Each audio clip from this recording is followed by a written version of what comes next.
Hi.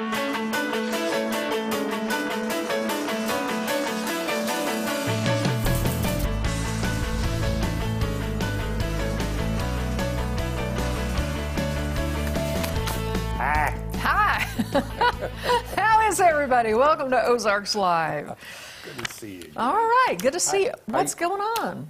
What's going on? I've just been busy typing my fingers to the bone. Have you now? All I have is bony fingers to show for it. Well, you know, you've been busy then. Did you get your flu shot today? Oh, yes, I did. I did too. Yes, Flu shot day, yep. All the experts are saying, get a flu shot this year. Make sure you get so.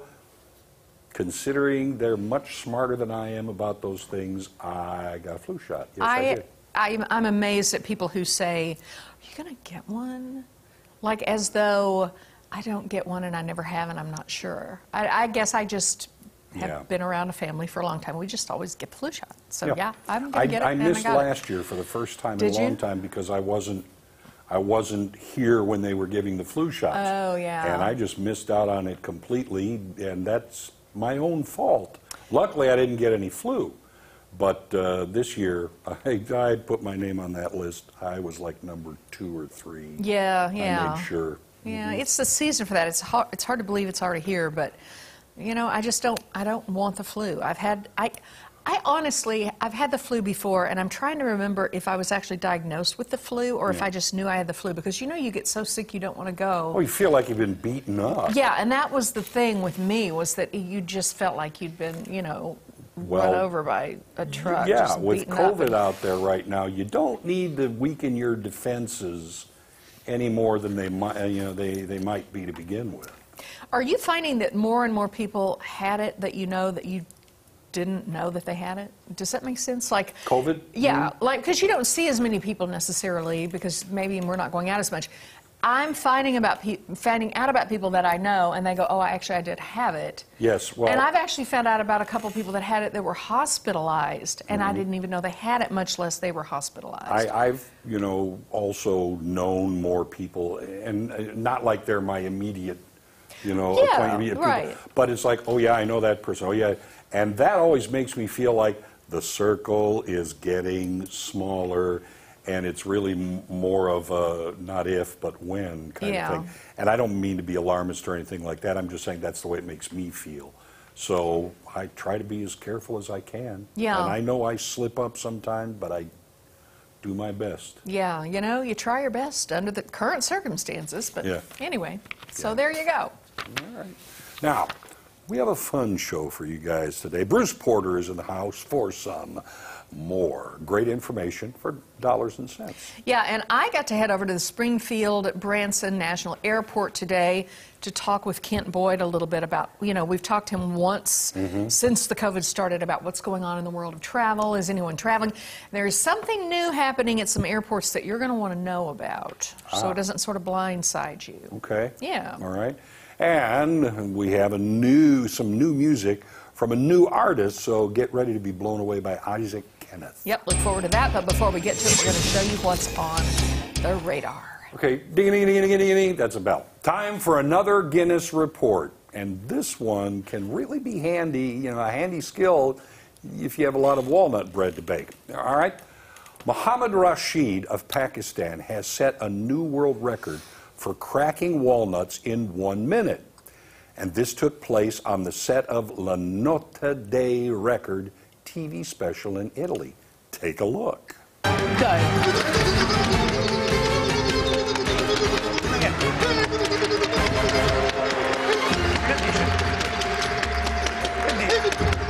Cosa dice?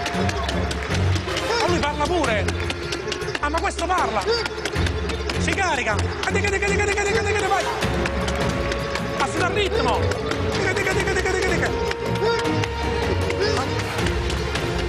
Questo ragazzi si rovina! Questo si spacca tutto! 30 seconds, Mohammed! Vai! Una cosa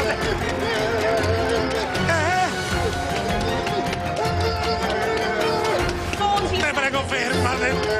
Fallo per me!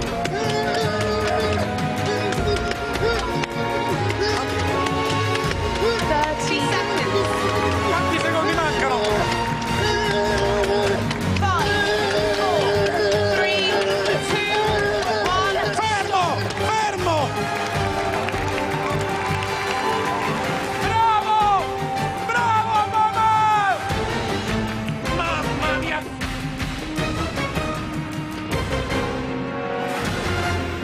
Yeah. Don't you know his mom and dad are proud? right, Absolutely. about No, and just, it was very quick, but big red mark here. Yeah. And the guy who gave him the stink eye was the guy who came in second place. Oh, really? That Yes, was who yes, that yes. was? And Rashid managed to crack 254 walnuts in 1 minute. Second place went to S. Naveen Kumar of India with 239 walnuts in his effort. Rashid was presented with a certificate by Guinness officials. Naveen, maybe just a headache was all he got for all his trouble. They both in line for the Darwin Award, too? That's... Have you ever tried to crack a walnut with your hand? No. The only way that I've ever been able to do it is you get 2 walnuts, and that And that will pressure break them, Can but- break. You can usually crack one or something like Okay. that. But it's like they're bashing it with their foreheads, and they both ended up with great big. I mean, it was like you would skin your elbow or your knee. It's right in the middle of their forehead. They had to look great there, and they're going to look great because that happened like, I don't know, last Thursday or something. Here's what I don't They're still understand. looking real good with that big mark on their head. Is this something one can practice? Because if you injure yourself to this degree, I think they're like both. in other words, if he didn't hit the record today, he wouldn't probably try again tomorrow because you'd essentially have an open wound going on. Yes, These are not the brightest bulbs I doubt in that Italy. you.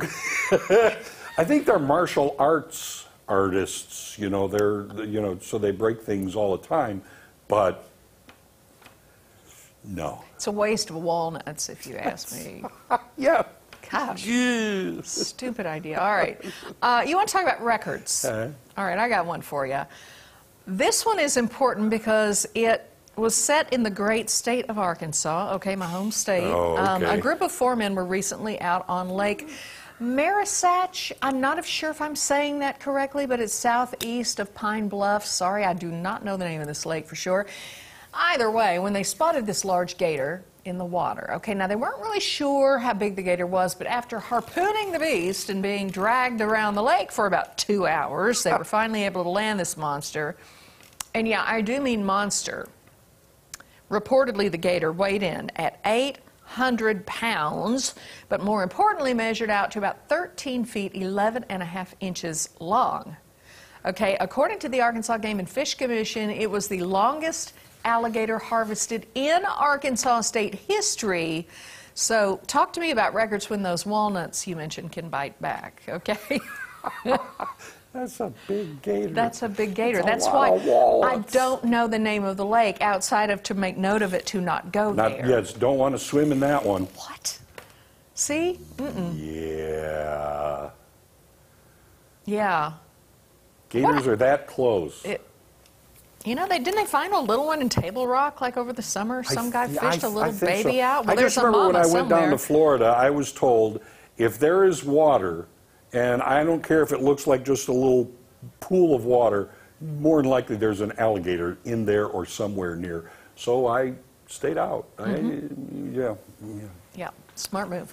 Okay, now, going to the zoo should be an uplifting experience, learning about and seeing animals from all over the world. Well, sometimes you might learn a little more than you bargained for. Some parrots at the Lincolnshire Wildlife Park in the UK had to be removed from display due to a propensity for foul language. Not foul, foul. Foul, foul. Foul. You get it. All Gotcha. right. Yeah. The group of African gray parrots, which are really smart birds, had managed to teach each other a whole bunch of obscenities, and were not afraid to direct them at guests to the zoo.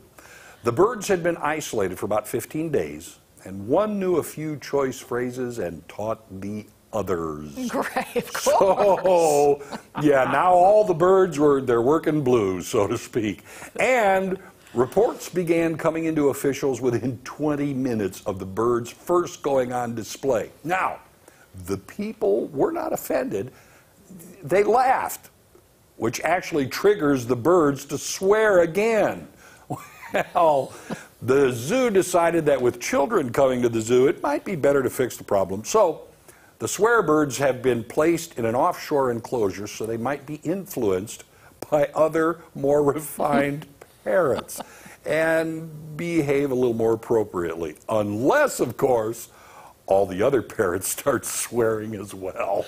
That's hysterical. How are they not Instagram stars, these parrots? Well, Maybe they are. You could. Lincolnshire Preserve Live or Lincolnshire Zoo Live, something like that. Yeah. I'm on it. I'm not going to play it on TV, but man, I hope it's on Instagram. All right. Coming up, Tom and Bruce Porter are going to talk dollars and cents, some real sense. And we're diving back into the conversation of life insurance. You don't want to miss it, so don't go away. Ozarks Live is just getting started. Oh, the parrots.